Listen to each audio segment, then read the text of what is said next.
আজ বাড়িতে বানাচ্ছি একদম রেস্টুরেন্ট স্টাইলের পনির টিক্কা। দুটো পদ্ধতিতে, একটা গ্যাসে ড্রাই রোস্ট আর একটা হালকা ফ্রাই করে। শেষ পর্যন্ত দেখতে হবে। পনির আর ক্যাপসিকাম দুই দেখাবো আপনাদের কিভাবে কাটিং করতে হয়। আমি প্রথমে নিয়েছি পনির। এটা কিন্তু আমার বাড়িতেই বানানো পনির, বাইরে থেকে কেনা নয়। তবে আপনারা চাইলে অবশ্যই বাজারের পনির ব্যবহার করতে পারেন। পনির আমি ছোট ছোট স্কোয়ার পিস করে কেটে নিয়েছি। এরপর একটি ক্যাপসিকাম সামান্য ছোট্ট ছোট্ট করে পিস করে কেটে নেব। ক্যাপসিকামটি কাটা হয়ে গেলে এবারে একটি পাত্র নিন আর জল ঝরিয়ে রাখা টক দই এর মধ্যে দিয়ে দিন। তবে টক দইয়ের পরিমাণটা ছিল প্রায় 100 গ্রাম। আর এরপরে দিয়ে দিন ভাজা বেসন, আর দিয়ে দিন 1 চা চামচ চিলি সস, স্বাদ মতো বিট লবণ। আপনারা চাইলে চিলি সসের বদলে লঙ্কার পেস্টও ইউজ করতে পারেন। 1 চা চামচ বিট লবণ দিন।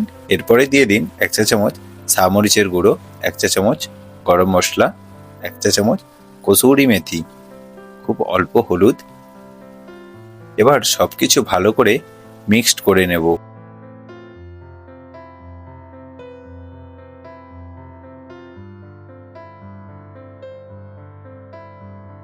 এবার আসছে টিক্কার আসল সিক্রেট মশলা। একটি পাত্রে সামান্য গরম সরিষার তেল নিয়ে ওর মধ্যে 1 চা চামচ কাশ্মীরি লঙ্কা দিয়ে দিন এবং ভালো করে মেশাতে থাকুন চামচ দিয়ে। দেখবেন পনির টিক্কার আসল কালার ডিপ লাল রঙের হয়ে একদম বেরিয়ে আসবে আপনার সামনে। এবার এর মধ্যে দিলাম 1 চা চামচ বেসন, ভালো করে মিক্সড করে নিলাম। গ্যাস বন্ধ করে হালকা রেখে দিলেই আপনারা দেখবেন এর একটু ফ্লেভার একটা আলাদা রকম আসবে। আর এটাকেই সেই আগের মিশ্রণের সাথে মিশিয়ে দেবো। আর দিয়ে দেবো ওপর থেকে 1 চা চামচ লবণ, আর দিয়ে দেবো 1 চা চামচ ধনে গুঁড়ো, আর দেবো 1 চা চামচ চিনি। এরপরে ভালো করে আবারও মিক্সড করে নেব। এবার পনির আর ক্যাপসিকাম খুব আলতো হাতে ম্যারিনেশন মাখিয়ে নিলাম। এরপর কাঠি কাবাবের জন্য আমি 10 থেকে 15 মিনিটের জন্য এটা ম্যারিনেট করে নেব। 10 থেকে 15 মিনিট পরে কাঠিতে পনির আর ক্যাপসিকাম গেঁথে নিলাম। আপনারা চাইলে লোয়ার স্কিওয়ারও ব্যবহার করতে পারেন।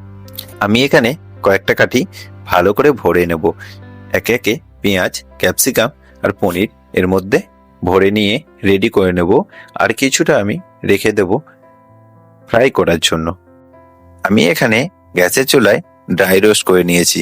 দেখুন, আলতো হাতে হালকা হিটে গ্যাসের ফ্লেমটা একটু লো রেখে আপনারা কিন্তু ধীরে ধীরে করবেন। আর দেখুন, এইভাবেই রোস্ট করতে করতে একটা পর্যায়ে এর কালারটি সম্পূর্ণ চেঞ্জ হয়ে যাবে এবং গা থেকে যে মশলাগুলি আছে সেগুলো একদম শুকিয়ে যাবে আর পনির থেকে হালকা ধোঁয়া বেরিয়ে আসবে। এইভাবেই রোস্ট করতে করতে একটা পর্যায়ে আপনার পনির কিন্তু সম্পূর্ণ রেডি হয়ে যাবে। আর দেখুন, এবার কিন্তু পনিরের গা থেকে হালকা ধোঁয়া বেরিয়ে এসেছে এবং কালারটি হালকা কালচে হয়ে এসেছে এবং প্রায় ক্যাপসিকাম আর পেঁয়াজ সম্পূর্ণ রেডি। চলুন এবার দ্বিতীয় পদ্ধতি।